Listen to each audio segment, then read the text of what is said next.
سلامت نهبلنا فتواتن كبراتن بيتساب تقرأ برودكاست سيرفيس نعلة سولوس إسران حموشتن دقم تغلتشن عسرت شومان تنام تمرت استدالهم حدشتن أقدس المعبالتات حيزنا لكم قريبنا لنا حبراوت أنحيتكم سنة كام بمعدام ناب زرزراتهم تساقاقيرنا ببوليتيكاو حماق ناب تخصي أمريحهم زنور جاقانو عبالة حيلتات مكل خال تقرأي لومي عرق جميرام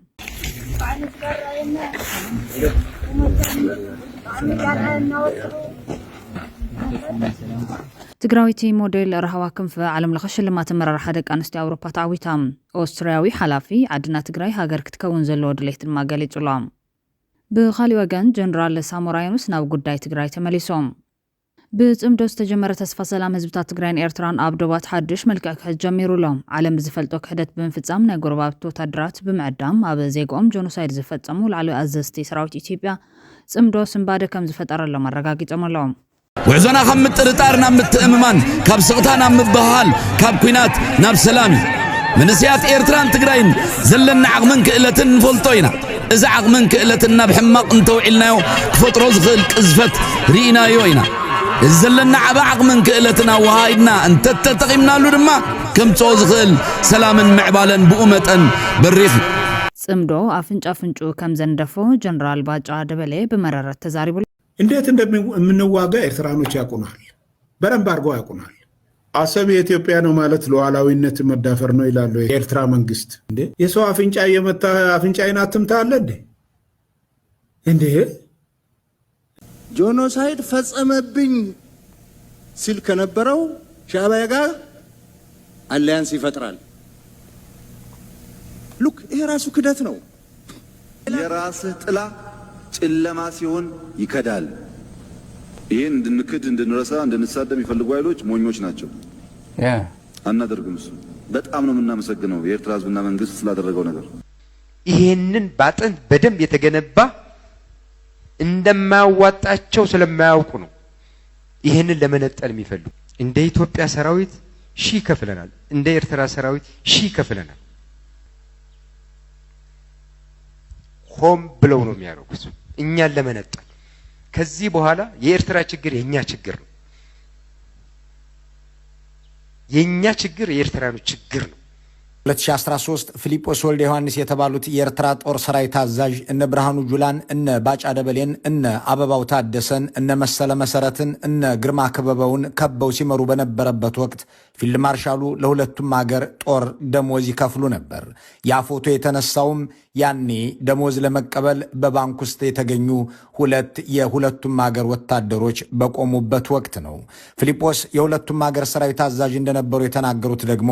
ራሳቸው መከላከያዎች በተለይም የምዕራብ አዛዡ መሰለ መሰረት ናቸው ጀነራል ፊሊጶስ ምን ይዘልከኛ ተለየ አባታችን ነው መካሪያችን ነው አዛዣችን ምን ይዘልከኛ ተለየ نزياتهم كالو تقدست زبلنا معبالتاتن زحزة صبصاب تقراي برودكاست سيرفيس ساعتنهم بقدامنت تقراويت موديل رهوا كنف علم لخش لما تمرر حدق أنستي أوروبا تعويتام تقراويت موديل رهوا كنف علم لخش لما تمرر حدق أنستي أوروبا أبناي لهم زمن مرها قبرو كاب زحرين دق أنستي حانت بمخان تعويتام تتكال نخبر اللوريت زبق عيلو كاب زحرين كاب استفلا لها قرات استوتازا شمون تدق أنستي مرحتي حانت بمخان موديل رهوا كنفت مالي سران سلسن تقمتي كلتشون عصر شمون تنام تمرت أبيل جيم براسلس أبستقبر سنسرات تشلمات لوريت تبركيتو لام موديل رهوان تمال استبركت الله شلمات ملكيتات شلمات زي بشم تقراي استشلمكو ومبر نولقيز توها بشلمات يكونن كم تقارو زقات أمنان سعرنا ينمكرا أفلت أمها بكتب لاب محبرا ودحرقات ملختي حلفام وسيق أدماه لومي زد تشلمكو وشلمات من تك أنزات صنعتن منفس عراينة هزب تقرايز توها بشلمات يوم بتخبير جيزي سوقي بلانيلو استقالسن دمت زسمعن كله زو شلمات ناتيو نحنا زرب بوزح تاريخ لنا حز عالم كتسمعنا جميرا لكتو القليزام موديل رهوا بتمدرخ بزعبا بتقراين أبدا كانسو تقراين زبط حقف عزم الكات مدرة أسمي عيا موديل رهوا كم فناي فاشن موديل تتكون كما قوازر أوروبيين أب إسرائيل سنة بستقبل وددر ميس بلاك بيل جيم كاليت بمخان استعوتتن تقراي بسنكورتي أب كبيت أجمع وزور أصلوان كم كالوت أو تعد زنورو تقارو باستفلالي من قدر تقالسن دمزان عالم تسمع زنورتن منسي مخان دما إذكار بخالي وغان ببوليسكاو حماقنا بتخصم ريحم زنور جاغان وعبالات حيلتات مكل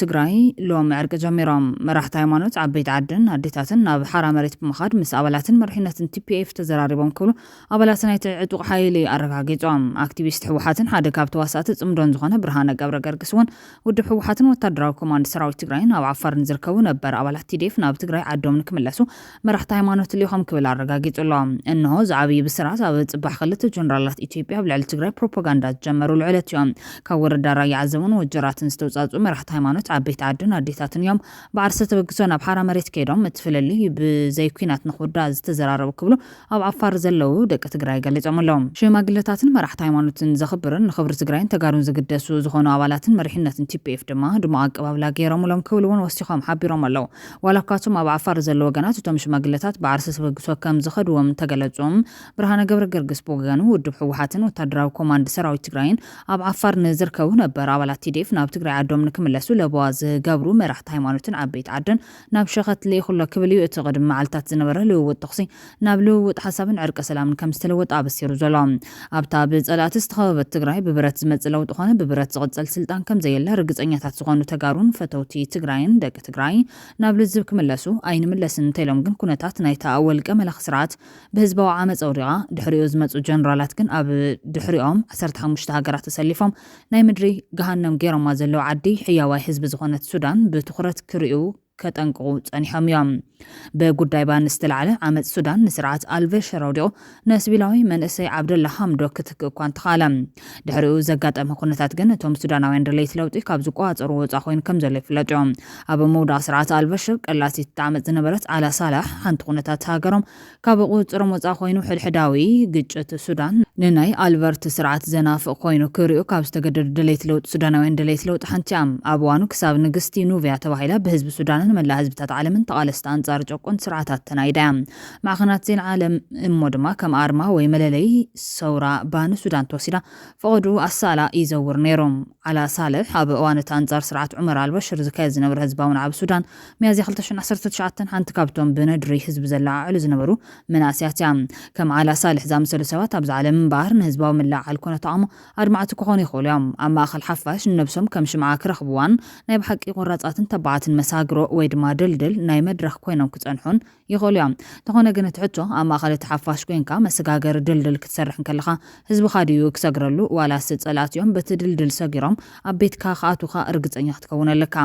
እዚ ምዘይትኸውን ትእኹል ተመክሮ ሱዳን እዮም ኣብ ትግራይ እውን ኣብ ፖለቲካዊ ጉዳያት ዓዶም ስምዒትን ዘይሙሉእ ፍልጠትን ጥራሕ ዘይኮነ ናይ ብሓቂ ቡቕዓት ክኾኑን ናይ መጻሕፍቶታት ክምልሱን ዝሓተት እዮም ብፍላይ ነዞም ብብረት ስልጣን ንምዕቃብ ዝህቅኑ ኾነ ብብረት ስልጣን ንምምንዛዕ ዝተላዓሉ ተጋሩ ናይ ሱዳን ኣብነት መምሃር ገይሮም ናብ ሰላማዊ ዝርር ምምላሶም ንብዙሓት ተስፋ ዘብ ኮይኑሎ በዚ ሓድሽ ተስፋ ዝተሓጎሱ ወገናት ድማ ናይ ጅግነት ተረኽ ምቕያር ኣገዳሲ እዮም ተጋሩ ካብ ጥንቲ ጀሚሩ ክሳብ ሕዚ ሕልፈትና ካብ ውግእ ወፂና ይንፈልጥን ኩልን ገብሩ ውግእ ድማ ኣብ መሬትና እዩ ጸላእቲ ነዊሕ ተጓዒዞም ዓውደ ውግእ ኣብ መሬትካ እንትገብርዎ ዋላ ንስኻ ሰዓሮም ስንፍናን ውድቀትን እምበር ጅግነት ክኸውን ይኽእለን ብመሰረቱ ግን ጅግና ዝበሃል መራሒ ውግእ ዘትርፍ እዮም ብርግጽ ሓደ ግዜ ውግእ ምትራፍ ኣብ ዘይኽእለሉ ብርኪ በፂሑ ተገዲድካ ዝተኣተወ ውግእ ከም ዘሎ ኮይኑ ብሓፈሻ ግን ኣብዚ ክፍለ ዘመን እዚ ውግእ መግለፂ ድሕረት ከም ዝኾነ ይዝንገር ምክንያቱ ካብ ውግእ መክሰብ ዝበሃል ነገር የለን ንውግእ ተውፅኦ ወጻኢታትን ተዓዊትካ እትረኽቦ ከስብን ሰማይን መሬት እዩ ወርቂ ነዳዲ ካልኦት ሃፍቲ ክትዘምት ትኽእል እዚ ግን ምስቲ ንውግእ ተፍሶ ወጻኢታት ሓይሊ ሰብ ተተኳሲ ቀለብ ሰራዊት ኣይራኸብን ድኻታት ሃገራት ድማ ብፍላይ ብልቃሕ ኣፅዋር ዓዲጋንየን ናብ ኩናት ዘምርሓ ባዕለን ዝፈጥሮ ሃፍቲ እውን ዳርጋ ይብለንን በዚ ምክንያት ድማ ፀጋዕተኛ ሓያላት ሃገራት ኮይነን ናይ ፖሊሲ ይኹን ናይ ኢኮኖሚ ነፃነት ዘይብለን ብጎይተተን ዘዘዛ ይኾና ንሕና ተጋሩ ቅድሚ ሕዚ ንምዕራባውያን ዓብይ ብድሆ ኮይንዎም ዝነበረ ተለባድ ሕማም ኩናትን ጥሜትን ንዓና ግን ክሳብ ሕዚ ክንቀርፎ ዘይከኣልና ዘለኣለማዊ ምሳና ዝነብር ናይ ፈጣሪ ፅሑፍቶ ክሳብ ዝመስል መፍትሒ እውን ፈጣሪ እምበር ሰብ ዘይፈትሖ ፀገም ኬርጋ ምርዳእ ኣብ ኣብዝሓ ህዝብና ዘሎ ነገር እዮም እዚ ንወዲ ከምዝን ዝሓስብ ሕብረተሰብ እናሃለውና ዳ ንምንታይ ናይ ጅግነት ተረኽ 24/7 ንዝመር ጅግነት ማለት እቶም ዝተገለጹ ጥሜት ኩናት ሕማምን ዘጥፍ ወለዶ እዩ ጅግና ዝበሃል ተወሳኺ ድማ ሕጉስ መሰረታዊ ባህግታቱ ዘማለን ልዑል ናይ ምንባር ዕድመ ዘለዎን ማሕበረሰብ ምፍጣሪ ጅግነት እምበር ዑና ወለዱን እናወረሰ ኣሰር ኣያታት እናበለ ዘዝመፀ ወለዶ እናኸፈለ ዝንየት ጅግና ክኸውን ይኽእለን ጅግነት እንተሃለወካ እውን ብውሽጥኻ ሒዝካ ሱቕ ይበሃል እምበር ኣይትጀሃረሎን ኣድላይ ኣብ ዝኾነሉ ድማ ብግብሪ ተሪኦ በማል ይትረፍ ሕድሕዳዊ ግጭት ናይ ደገ ወራር እውን ቅድሚ መምፅኡ ንምትራፍ ሰፊሕ ፃዕሪ ምግባር ናይ ጅግነት መግለፂ ምዃኑ ሓቢሮም ኣለዎም ዝኾይኑ ግን ዕርቂ ጀሚሮም ኣለዉ ሙሉእ ይግበረልና بتزامر حوريتا جنرال سامورا يونس ناو قداي تقراي تمليسوم اتنو وحوان بسغتات زنح جنرال أفل على حساب ببرات نمفتح زقبر تبتبن هاربان دو كبل تسوي علام جنرال سامورا يونس نغازيتا دي زمن أبزا وكان مدايا نايقر محزقيقا بوزح سباون نواتاون عنو توتحيو كي يغدسل عتب تنقعان هدات مستوعال نيدن ليلوم زاتان إهين مهين كقدم زمعاده مكور جنرال سامورا يونس كوينات أب سعر خونة تسعر زفترو مغارات يلانيلوم زخون يخون تقام أبزا تتربيزاي فتح زبال جنرال سامورا أمر راح تقراي وشتاو تاوصغا مفتح كقدمو اتحساسيبلهم تي جنرال جنرالات إثيوبيا ملكيتو جن زبلو ነገር የለን ናብ ካሊ ሓበሬታት ተሰጋጊርና ኣውስትራሊያዊ ሓላፊ ዓድና ትግራይ ሃገር ክትከውን ዘሎ ድሌት ገሊጾም ሚስተር ጉንተር ፋሂሊንጋር ኣቦ ወንበር ናይ ሓደ ኣውስትራሊያ ኮሚቴ እዮም ጉንተር ትግራይ ሃገር ክትከውን ኣለዋ ኢሉ በመጽሓፉ ጆኖሳይደራት ልሂቃን ኢትዮጵያ ጸጉሮም ይነጽሎም ትግራይ ሃገር ክትኮን ብምድላዩ ዝሓረቁ ኢትዮጵያውያን በአንጻሩ ኣብ መውሃብ ሪቶታት ሓሪቆም ይጽሕፉሎም ትግራይ ካብዛ መመለሳት ጭፍጭፍ ሃገር ክትናገፍ ድሌት እቲ ዝበዝሐ ሓድሽ ወለድ እኳ እንተኾነ መዓዝን ዝብል ግና ድሕሪ ሕወት እቲ ዝወረዳ መዓትዶ ወይስ ሕዚ ዝብል ቁርጽ ምላሽ ኣይረኸበን بخالي وجن بتمدس تجمرة تسفى سلام هزبتات تجرين إيرتران نابدوبات حدش ملكة كعز جميرو لام كرم حزنا ورنا حوحات نقدر فنتمدون هزبتات تجرين إيرتران للعلة 3 عامات مكرا زوالدا أبد بحنا زنة إيرتران تجارو كابس مران أبز جراي كبارون كوجاس أولن زجورم دحر مجمار ورار شعبيون تجفتات بزخف أقصل زجور خينو نتخينات سعيه بزحات إيرترانون كابيتي بينا إيرتران كبارون مخنيات كام مخن حليفهم مرحت حوحات نقدر فن دليس هزبتات تجرين إيرتران رجيتهم نايول قوم كيمن كرحنتن حنا مفددا أقدمهم نلعل 10 عامات بزغط الوهواو أي سلام يكونات من سيرترا كاب إيرترا وتين أبستفلا لهاجرات كسدد من سي تجرايون كاب تجراي وتين أبستفلا لكوابيتات إثيوبيا كجاز بزم مخنيات دما تجراين إيرتران مخزنات أزوار معسكرات وتدرات كونا جيروم يوم بزوليوم زو كسوم زو غسيتا بغندو بهجدف استبقس مخانو زقلت وجنات هجدف كبرخاس مرام ساعتو قدام إمام زجورة تجارو حفتهم نبراتهم حدي كام براريوم إذا خون زلب بش عن شاطة 283 قاعد راجز هجدف نحوحاتن إيدن قانتم كوينو ميسرحلو أبز نبر وانيوم كساب شعن شعات 285 وقاعد راجز أبز اللو خلت عامتات لعلي 75 ميتاوي تجراوي حافت نبراتو أحد يقوسا جيقوام نبوز حتى الساقيو قاتلوم نايت أبعت قلبت ورق أنا مساعدة أبعتهم استغارت وسوات كم زلو يفلت زبل مزخاخر بمهاو أبش عن شعات 290 وقاعد راجز هقدف أو لعلي تجراي كوينات مسؤول عدما نتوم أبيرترا تريفهم زنور تجارو نبراتهم حافتهم حد يقو أباري روام كتكيتوام قتلوام قدرهم كاب 3 حساب 5 حزق ما ترما نلعل 10 عامات أسيروام 7 كورام جيسوام باراي جيرو بزي رموزن بزي غلبن دفاع قويتوام يوم كابتوم نلعل 10 عامات مسكح حبارنت زنبرهم مبزحتهم بتميتن حمامن ويتم يوم اتم بيوت ترفو حيدت رما مسكالو تاب قربا وانزا اسروم حواويسو 100 سبات يل خلنا له قبلهم اتن عامات زغصال سنسلتاو سقيات تغارو بهقدف زغلصوام بوغن ايرترا زلو ريتو هابتون حوحات مسقدف بزنورو قرحنتي نهزب ايرترا علامه زغبر بوليس منغستي ابهي ودق يختل نيروم بزحات ايرتراون ابوان كيناتون اباري ركبلو زوقس خوينم حوحات يودق نتوم زباررم ايرتراون او إثيوبيا زنور نبرتهم تمليسوكم كونو كم زغبر جنز فلطوم زغر حنتزم على بسينو هقدف مسرعات بلصقنا خوينو جونوسايد دحر مفصام كن تجميرو زبحال زلو صمدو حدش ملكي يحس كم زلو يو زغلاز زلون از معبال از سرعات بلصقنا تجراين إيرتران بحنساب كورر أبز هنددلو زلو أطوينو هقدف أبزهاب وقارا ملسيم فيلد مارشال برهانو جلا حوحات كتنقل الواكب السمعنا أب عسرا قوازرا فرنجي مع انطاقيرو نخوينات زوفركو سراويت إيرتران مسؤول سلازنا برايوم حزي كناقل داليو جندما نمن حيزوم مسمن خوينو عقم خالو وديو بوزو حطوتات يزلوم عقم يبلون يتملسي بمال مس بلصقنا خوينم جونوسايد كم زفصمو بمئمان نساعات يملوم بزي كازي تجراين إيرتران زغطم وكينات كم عينت دمو كينات كون كم زغل اب قمت اتينا ناب سلام نملس علنا زبل قالون كتقمو جميرو ملوم من سيات إيرتران تجراين زلنا عقمن كإلتن فولتوينا إذا عقمن كإلتنا بحماق انتوعلنايو كفترو زغل كزفت رينا يوينا الزلنا عباق من كإلتنا وهايدنا انت تتقيمنا له دما كم توز خل سلام معبالا بأمة بالريخ بعبي دما نتنا حدنا خبال عنا السعر زل حيلي بابو ايدو 5 ارنب كنقبرو زخل حيلي وزلنا حبراو سلاينا حدنا زي بلنا من اسيات إيرتران تقراين كنكون انت تخايلو دما حدنا نتافع كنكون يزتسعر زل كينات مازن كاي زطفئ كينات عقمتات كاي زنقق كينات مصاي خاي زصلمت ازي لعلينا زفلط يلن اب افافيت طفات زلو سرعات ود بشاشا دحري سعريت بقولا زعينته عند راخب جمر قني سلو زلو دما نحنا من اسيات ايرتران تግራይን إدني تتحيزنا اي فال نخينات بمبالنا نتناي دنقرنا حساب كنفشلو نخل اتغزيخا حجي زخبركم ان زخبركنن لكي يقعزنا لمصن قليلن كون ايكونن متخوتاخون متحنو خالن كلو خالي انت هنا زحلف استمهرنا نزلبمنا سلازغنا عقلن صنعتن تقنيتنا كم نعوت اي طراطرن بزمدايزي نفس وكف سب ناتي تران تاي خون زلو ويل خحتتالو ببعغمون ببعودن نسلامن صندون انت سريحها تدماميرو زين الدل امباي زخون نفس وكف من اسي دمصلو نفس وكف من اسي حيللو نفس وكف من اسي ابت زغصل معراف ناي تاريخ زصحفون نولودات زحلفا بركتونا اللهو سلازي إيد كان بالي ملأختي زي حدش مبالغ زخصت زلو كما أكل مسرح سلام تم ديرسران تجرين ناي كتماتات من فران عدوان كلبات كوعسو أجري سنبت كل تحدار إسرائيل حمشتن محزنة وقطمات دحر مكادنن حزبي كل تيسجر مرب تتبقسو ملوك خون بعللتا أبز دقة فلو وقت يوم هبرت حوات كمت الله هرمون زتبها لإسرائيل زركو عبي إمبايو إسرائيل بمدرب داز تخبت هاجريا انتقنا اتنبا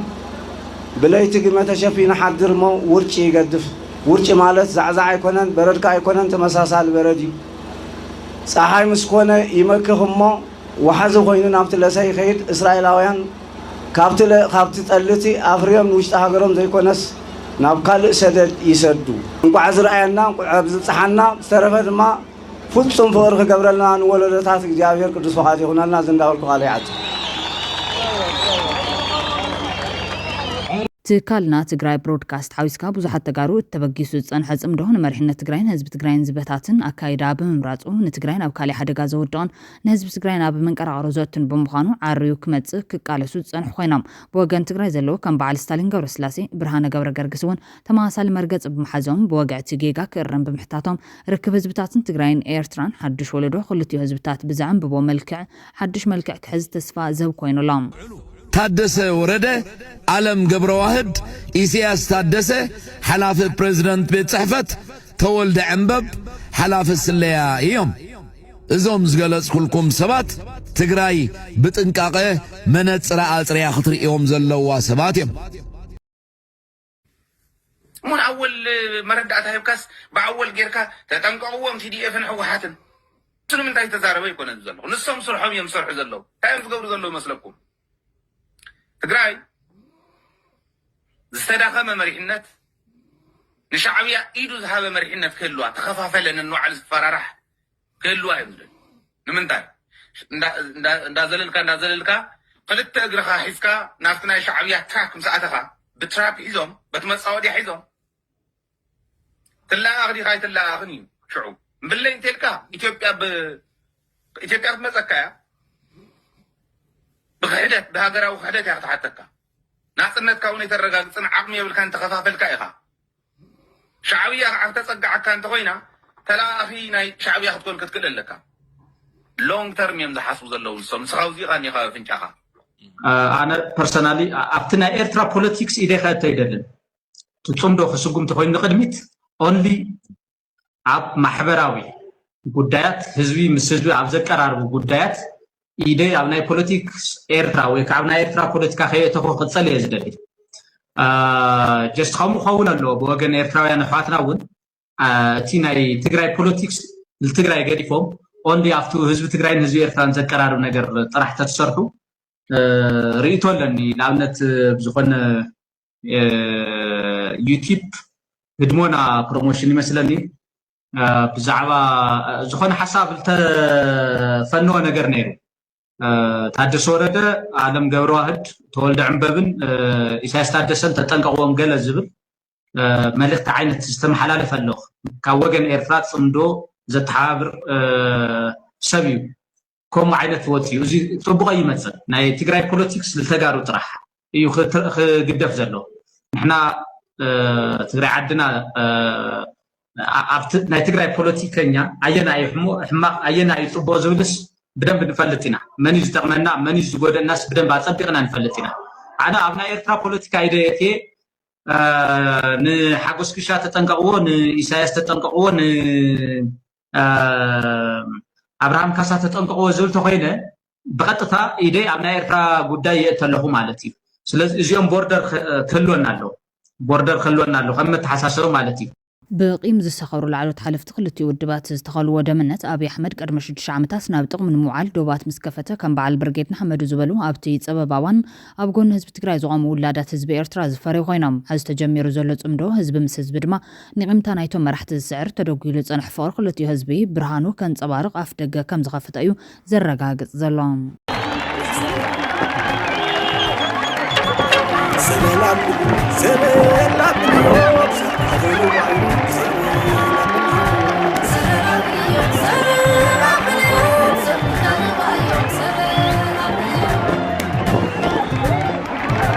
نزي حدش معبالة سعيبو عالم بزفلتو كحدث بمفزام نايقور وابتو تادرات بمعدام مابزيقوم جونوسايد زفتزمو العلواي آزز تسراويت إتيبيا سمدو سنبادة كم زفتر اللهم عرقاقيت أمالو أمباسادر إتيبيا بكينه جنرال باج آدباليم عسب ميتميتاوي إتيبياوي تياكبل بقلت اتحاني لهم تجنرال أبزهبو صفيح مقلتي عسب بتنكول أبس مرانا ديسابان زنبارو هقدافن حوحاتن وكوان تتوسدت حزقن عسب إتيبيا نملاس حد ولدو مزعي الليلو جنرال باجا تحزلو حتو عسب ناتنا ديو ايكون انزيكونس بخاميكن ملسو إنا يزبليو إلو لام بحيل استوسد بحيل كملاسي خالي زبل باجا مرقز منقس إتيبيا حيل متقام كم زيكونه تنكول انتمتيو خالي أمارات كل كم زغالا ملكيتوام بحيل وسيد كايو بحيل استوسد بحيل كملاسي خالي بحيل جن أين من لسنين إلو لام متحبار كبحيل زحش أمارات مخانو حساب زغربا أمباسادر إيرترا مس إتيبيا تتحبابر نيرام هزب إيرترا أبتا أرقيت كرستات زملات بيتا مذكرة تمثل بس حزيب الهاجر أي منبرا نيركبل نيرترا زلون عقتن تبارق الله متنقطاون نيرترا أم حلاليفهم جنرال باج أدبلي أبناء متنقطع ملختو منقست إيرترا لعلاونة إتيبيا تحصل لك بالكاسيتوام منقست إيرترا عسبناتنا يمبال لعلاونتنا مقاسي بلالو حقي لعلاونة إتيبيا خام كبل زحاتة تين لعلاونة بمتحسف اللت جنرال أفنج عسبنا وقعخا أفنج تنكفن تبل ديخا كبل كاسوسام لالاونت كالي هاجرنا تحسكا نجزا رسخا لالاونت محلاوي كالديو إلو لام اتينا بمنقس يرترا قطاو ملخت زم حلال في جنرال داوكم كوشت أو قدايات مالتون دوات إتيبيا رحقم سمدو مسحوحات دوي بالبمال بسمدو كم سنبدا الرقاقيت أولام نزي تفلالي آخرارت مدقافة قارجو ناي جيزي قدايل كان تزي قارجكم كل سبن نفسو كلاخلي كبلا تنك أولام بزعوات سمدو سجران إيرتران أمري رست زاربه باج عدبالي منقس يرترا مسحوحات زلو هلو وزمدنا بترن غيفهم ات جنرال ايرتراك عند علامة إتيبيا سلام كي تركبي بمال حوحاتنا على سمع بريتوريا من فرس تدالي آمز ياكل وسحو قالتهم عسبي إثيوبيا نشانو عسبي إثيوبيا سلهونشنو 100% period بتنكلنا بشفت عسمرانا ديسابا هوناچو وسداچوال ያኔ የተናገራቸው የለም በዛን ጊዜ የሚናገር ሰው አንገቱ ይቆረጣል አማራ እንደሚተርተው ደረቃቅ ጉሮሮ ይቀዳል ምን ማለት ነው መቼ ለማን የት ልናገር የሚል ነገር ነበር ጄኔሬሽኑ የሚጠብቀው አሁን ደግሞ የኢትዮጵያን አሰብ የሚያስመልስ ጄኔሬሽን ነው ያለው ስልጣን ላይ ያለው መንግስት የዚህ ጄኔሬሽን ነው በጠቅላላ የኢትዮጵያ ህዝብ በዚህ ተግባብቷል አሰብ የኛ ነው አይደለም አሁን ጥያቄው እንዴት ነው የምንመልሰው ነው ስለዚህ አዎ በጉልበት ነው የወሰዳችሁት በጉልበት የወሰዳችሁትን በጉልበት ይመለሳል ክፉ ከመጣ ነገር ግን በጉልበት ለመመለስ አንሄድም ይልቁንስ ወደ ጉልበት ከሚከድ ብንተባበር የኤርትራ ያ ክቡር ህዝብ አንድም አይንቀሳቀስ በአሮጌ የጥንት ዕቃዎች የተሞላ ሙዚየም የምትመስል አገር ውስጥ አጭቆ ያም ያ ሙዚየም ጎብኚ የሌለው አድርጎ ማቆየት አይችልም ነበር ከኢትዮጵያ ዳር ድንበር እጅህን አውጣ ጽምዶን አቁም ለተለያዩ ጽንፈኞች የምታደርገውን ድጋፍ አቁም ይሄን ካላቆም it is a matter of time ማንም ራሱን ይከላከላል እንዴት እንደምንዋጋ ኤርትራኖች ያቁናል በረንብ አርገው ያቁናል አሰብ የኢትዮጵያ ነው ማለት ሉዓላዊነት መዳፈር ነው ይላሉ የኤርትራ መንግስት እንዴ የኤርትራ መንግስት እኮ አንድ ጥያቄ ልጠይቃቸው እናንተ የኤርትራን ሉዓላዊነት እየጠበቃችሁ ነው እርግጠኛ ናችሁ የሰው አፍንጫ የመታ አፍንጫዬን አትምታለ እንዴ እስኪ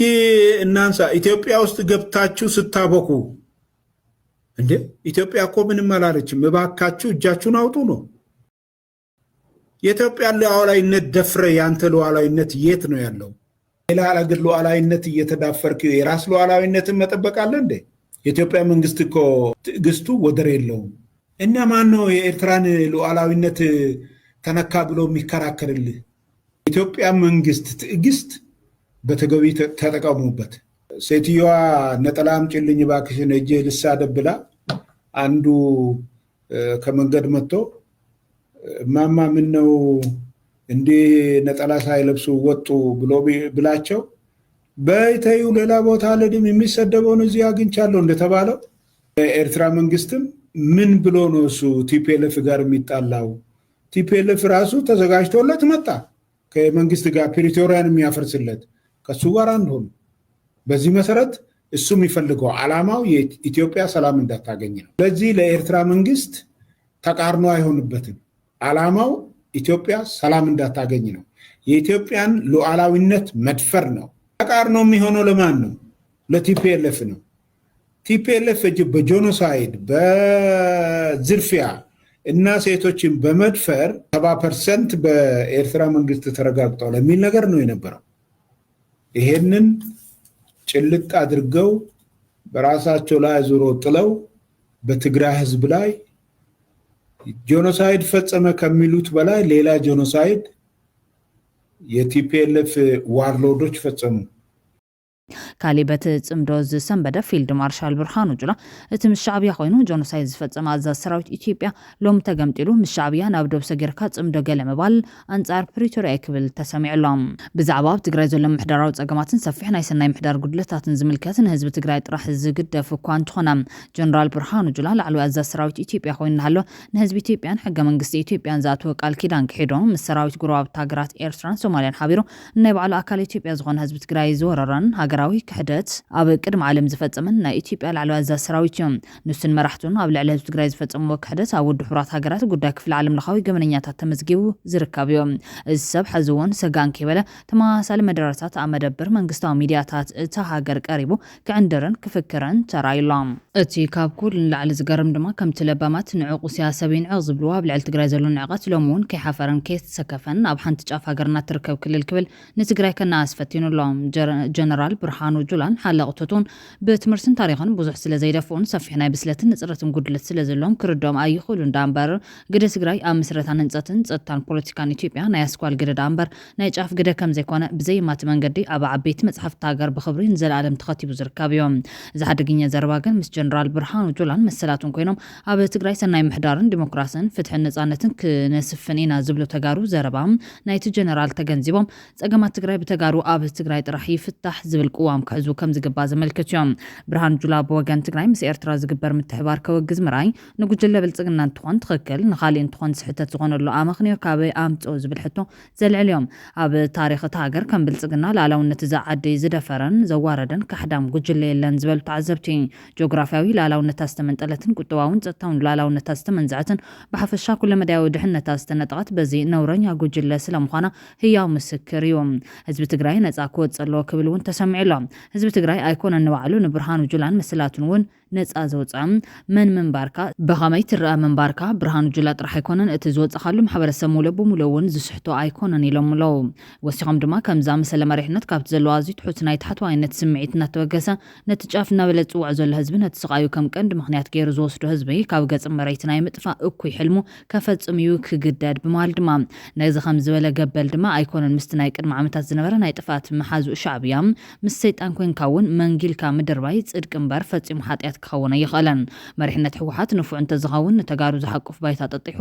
ኣይኮነን ምስ ሻዕብያን ግብፅን ምስ ጓቲማላ ኮነ ካሊእ እውን ፀሚዱ እዚ ኣዝዩ ጨካን ኣርሜናዊ ሓይሊ ተጓሒፉ ክድርበይ ምስራሕ እንተዝኽእል ጉቢኡ ነይሮም። ግን ከምኡ ንምግባር ኣይተዓደለን። ኣብ ውሽጢ ትግራይ ዘሎ ብሄራዊ ዓቕሚ ሽማሽም እናሃበ ይሕንሸ እዩ ዘሎ ኢሎም ኣለው። ብተመሳሳሊ መንገዲ ባጫ ደበሌ እውን እተን ብጅምላ ግዳይ ፆታዊ ዓመት ዝኾና 152,000 ልዕሊኡን ዝኾና ደቂ ኣንስትዮ ኣሕዋትና 30,000 እሱራት መቐለ እዮም ክዳን ጦር ሰራዊት ኢትዮጵያ ለቢሶም ላቢሶም ዓሚጾም ወንዝብል ካሊ ቅድዓትን ሓሶትን ይኩስኽ ተሰሚዑ ዘሎም እንኮላይነቶም ኣብ ማሕበረ ዴጎ ብጦር ሰራዊት ኢትዮጵያ ኣብ ቅድሚ ዓለም ብጅምላ ዝተቐተሉ 73 ተጋሩ ክዳን መከላከያ ለቢሶም ባዕሎም ተጋሩ ዝፈጽሙ ክብል እዩ ተሰሚዑ ዘሎም ሰበስልጣን ብልጽግና ካሊ ተሪፉ ዋላነቶም ምስኦም ዘለው ፍንጫለት ሕወሓት ንዘይ መቀያም ክብሎም ስክፍታ ዘይብሎም ምዃኖም አገራሚ ሆይኖሎም ለእጅ መስጠት ያወሯትን ሳቅ እናስቀድም ዓለም የሚያውቀው የብርሃኑ ጁላ ታሪክ እጅ ወደ ላይ ብለው የተማረኩ መሆናቸው ነው እኒያ በዘራችሁ አይድረስ የሚል ምርቃት ሲመርቁ የነበሩት ፊልድ ማርሻል መማረክ በዘራቸው እንደሌለ መናገር ይዳዳቸዋል ዘሮትን ትተው እርሶ ላይ እናተኩር የሚያስብለው ይህ ነው ነጮች እጅ ስጡ አሉን እኛ ደግሞ የአባቶቻችን አይደለም ይላሉ ነጮች ይቅርባችሁ አትችሏቸውም ብለውናል ይቅርባችሁ አትችሏቸውም 250,000 ሰው አዘጋጅተዋል ድሮም ደርግ አሸንፈዋል እነዚህ አይቻሉም እጅ ስጡ ነው ያሉን ፈረንጆች እጅ መስጠትማ ያወላጆቻችን አይደለም እጅ ከመስጠት አንድ ቀን ማደር የለንም ብንም መሞት አለብን ብለን ነው ወደ ውጊያ የገባ ነው ግዴሎትም ወላጆቹን ይተዋቸው ፊልድ ማርሻል ሩቅ መሄድ ሳያስፈልገውት አባትና እናትን መጥራት ሳያሻውት እጅ መስጠት የእርሶ መገለጫና ታሪክ ሆኖ ይገለጣል ያለውትን እጅ በሙሉ ሰጥተው ሌላም እጅ አምጣ ቢባሉ ተበድረው እንደሚሰጡ ሌላው ቢቀር ክላሽውን ጥለው መዳፎቹን ወደ ላይ ያደረጉባቸው የጎብዬ ተራሮች የዞብል ኮረብታዎች ይታዘባሉ የሚለውን ትዝታ የሚያንጎራጉር ሰው ተስፋዬ ካሳስ ከዚህ በላይ መቼ አሳቀን ሊል ይችላል እጅ የሰጡበት ቦታ ብቻ ሳይሆን እጃቸውንም የተቀበሏቸው ሰዎች ዛሬም በህይወት እያሉ እጅ መስጠት የወላጆች ተግባር አይደለም ሲሉ አዎ እጅ መስጠት የወላጆች ልማድ ላይሆን ይችላል የርሶ ግን ነው ብሎ ማንሳት ልክ ይሆናል የርሶ ብቻ ሳይሆን በእርሶ ስር የተሰማሩ የብዙ ጄኔራሎችም ታሪክ ነው ብሎ መናገርም ለታሪክ ሐቅ ማቆየት ነው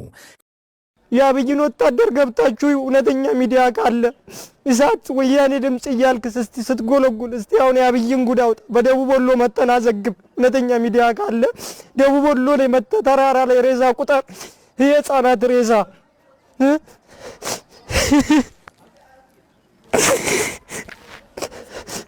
እኔ እግዚአብሔር ይመስገን ምንም አልሆንኩም እስካሁን ግን በጣም ህፃናት አብሬ ወጣቸው ልጆች በስሬ ናቸው ያለቁት እና አብይ እያረገ ያለው ጥሩ አይደለም አሁንም እንደሰማሁት ባለኝ ነገር ቡልቡላ ላይ አዲስ የመከላከያ 16000 እንዲችል አርጎ እየተሰራ ነው ተብሏል አሁንም ምልምል ገብቷልኛ እንደወጣን እነዚህም ለቀጣይ የሚሞቱ ናቸው ባካችሁ ህዝብ እውነታው መተን አይተናል ጁንታው እየዘረፈ አይደለም ለኛም ተርፎ ያበላን ያለው ህፃናትም አይደሉም ከኛ የተሻሉ ናቸው እነሱ እንደ ዘራፊ ነጣቂ ያረጋል አይደለም ህዝብ የሚፈናቀለው ራሱ በተኮሰው መድፍ ነው ያቢ መድፍ የሚተኩሰው ቁምቡላ ቤት ላይ ነው የሚያርፈው ሰው ቤት ውስጥ እንዴት ይሞኖ ይቀራል ይወጡ ይፈናቀላል እንጂ በቶክስ ምክንያት ጁንታው አፈናቀለ ይላል አይደለም መድፍ ይተኮሳል ያ መድፍ ሰው ቤት ላይ ነው የሚወድቀው አይተናል ብዙ ቤቶች ወድመዋል እዛ ውስጥ የነበሩ ሰዎችም አልቀዋል ለዚህ ነው ጁንታው አይደለም ያፈናቀለው ጦርነቱ ነው እባክህ እባክህ ለቀቆይ ካልቻልክ አታስጨርሰን ወይ ራስ መተት ዋጋ በቃ ራስ መተት ዋጋ እኛ አንተውን በቃ እባካችሁ ህዝቦች እባካችሁ የሚመጣውን የመከላከያ በከተማ ነው የሚያልፈው አስቅሙት እያለቀ ነው ያለው ህፃናት ናቸው ቤተሰቤ ባለቤቴ ሁላችሁ ምን ያለው ምንም አልሆንኩም የሁለት ወር ህፃን ነው ትቼ የመጣሁት ክርስትና ራሱ አላስነሳው ልጄ እባካችሁ ስለዚህ እኔ ምንም አልሆንኩ እግዚአብሔር ይመስገን ደህና ነኝ ያለሁት እባካችሁ አስቁሙ የተያላችሁ ሙሉ አድርጉ ምንም ነገር የሚባለው ውሸት ነው በተግባር መተን አይተነዋል ያለውና ጉዳይ ነው ተጨፍጭፈዋል እነሱም አልቀዋል እያስጨፈጨፈን ያለው ለስልጣኑ ለወንበሩ ብሎ ነው እሱ ከቻለ እሱን ውጣና ተዋጋ በሉት ህዝብ ያለቀ ነው ቤተሰብ ካላችሁ ሀይቅ ላይ ሄዳችሁ እዩ ቁስለኛ እዩ ድረሱላችሁ ሀይቅ ሂዱ ቤተሰብ ሀይቅ ነው ልጆች ያሉት አብዛኛው ሀይቅ ሆስፒታል ሂዱ ደሴ እዛ ታገኛላችሁ አለበለዚያ ግን ሬሳቸውንም አሞራ ነው የሚባላው እባካችሁ ህዝብ አስቁሙ ከቻላችሁ እነዚህን ሰዎች ምን ማድረግ አለብን ማስወገድ አለብን የሚል ውሳኔ ወስነን ነበር። ለምን የባብ ልጅ ባብ ነው። ኮመን ሴንስ ጁንታ ማለት ትግሬ ማለት እንደሆነ አብዛኛው ተረድቷል። ከ70,000 ህዝብ በላይ ጁንታ አለ እዚህ ከተማ ጁንታ አለ። የምንምረው ሰው የለም። በከተሞችም ሊሆን ይችላል። እነዚህ አይነት እርኩሶች እነዚህን ገለመሞት አለ